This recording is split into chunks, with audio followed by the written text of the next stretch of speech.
Have you ever felt like you're searching for the one? That one perfect person who's meant just for you? Well, you're not alone. Two-thirds of Americans believe in soulmates. But what if I told you that this idea might be keeping you from finding a real, lasting connection? I'm Chip, a therapist with dual masters in counseling and leadership. We've all seen it, right? That classic romance epic. Whether it's in a movie or a novel, two people are thrown in together who initially hate each other's guts.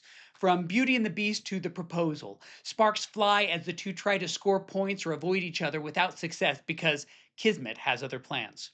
One of my favorites is You've Got Mail. Meg Ryan and Tom Hanks are so adorable even when they're sparring over bookstore rivalries or caviar garnishes. But of course, we know they're going to get together 15 minutes before the movie ends. It's fate. And that's the point, right? The two main characters meet, and regardless of what their plans are, the audience just knows they're meant to be. Like in every Hallmark movie where the big city girl returns to her hometown, she ultimately realizes her big city fiance isn't the one when she finds herself in the embrace of the rough around the edges and yet now unexpectedly thoughtful hometown guy with piercing eyes and a heart of gold. These stories are so fun to watch, but they feed into a belief that many of us hold on to: the soulmate myth. That's the idea that there's one perfect person out there for you and you just have to find them. Sounds romantic, right? You complete me. But here's the problem: some people get stuck on this idea and it ends up hurting them. Maybe you've experienced this. She seems nice, but what if she isn't the one? Maybe I should keep swiping. Others panic when they hit the first bump in the relationship. Uh oh, we argued. Maybe he isn't for me. But here are two truths for you to consider. One is that nobody's perfect. No one can possibly live up to that fantasy of that someday, maybe perfect fit for me that lurks in the back of my mind. And now cue that never ending revolving door of possibilities called online dating. Now you've got this glimmer of hope in the next day or week, the thrill of meeting that new somebody who is all right for you, and you discover your current somebody is all wrong. The one could be just right around the corner. Let me tell you, if I wanted to set up a scenario to make someone unhappy and a nervous wreck, I would make it so that no matter what dinner they ordered, I hinted there might be one better in the kitchen if they just waited a little bit longer. Enjoy your filet mignon. Here's the other truth: every couple argues. That means every husband and every wife experiences many points where they think, you are as wrong as you can be, and you're not my favorite person right now. You keep doing the same thing that bothers me. Is it deliberate?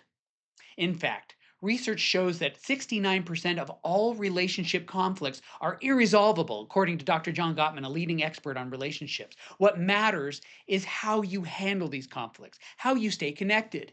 And sometimes you get disconnected and you blow it. So now what? Effective couples also make mistakes and get angry or pull back, but they work to repair after a break in their connection. Instead of searching for the one, let's reframe this. The reality is, with over 8 billion people in the world, there are thousands of people you could potentially date and marry. And if you're an easygoing person, that number could be even higher. It's freeing to know that there isn't just one perfect person out there for you. So, what's the point of dating then if it isn't to find the one? Here's a purpose you might want to consider. The goal of dating is to increase your connection with someone while evaluating whether they could be your long term best friend, your potential spouse. It's not about perfection, it's about shared values. Chemistry is important, that bubbly sense you can feel in your body that it's an enjoyable connection. But you're also looking for someone with character. At the heart of all this is not the one, but the trust. When you're dating, it's important to balance trust with access to your heart. Imagine your heart is like a house with a beautiful garden and a white picket fence around it. When you first meet someone, you're letting them into the yard. Over time, as they demonstrate care and responsibility, you may let them into the house. But here's a key: not everyone deserves immediate access. Beware of people who view dating as their own personal amusement park and see your heart as a plaything. If someone tips their hand that they're trying to play games with you, it may be time for them to visit the Six Flags down the street without you. When you're dating, discernment is critical. Here are some priorities to keep in mind early on. Do they share your values? For instance, if you're a person of faith, does this person respect and value what you do? Or do they give you a dismissive answer like, oh, that's so adorable. I'm so glad that works for you? Sharing core values is a key to long term compatibility. How do they act under stress or conflict? Pay attention to how they react when things don't go their way. Do they blame others, storm off, or slam doors? If you find yourself emotionally bleeding or bewildered after more and more of your interactions, that could be a red flag. Are they ready for commitment?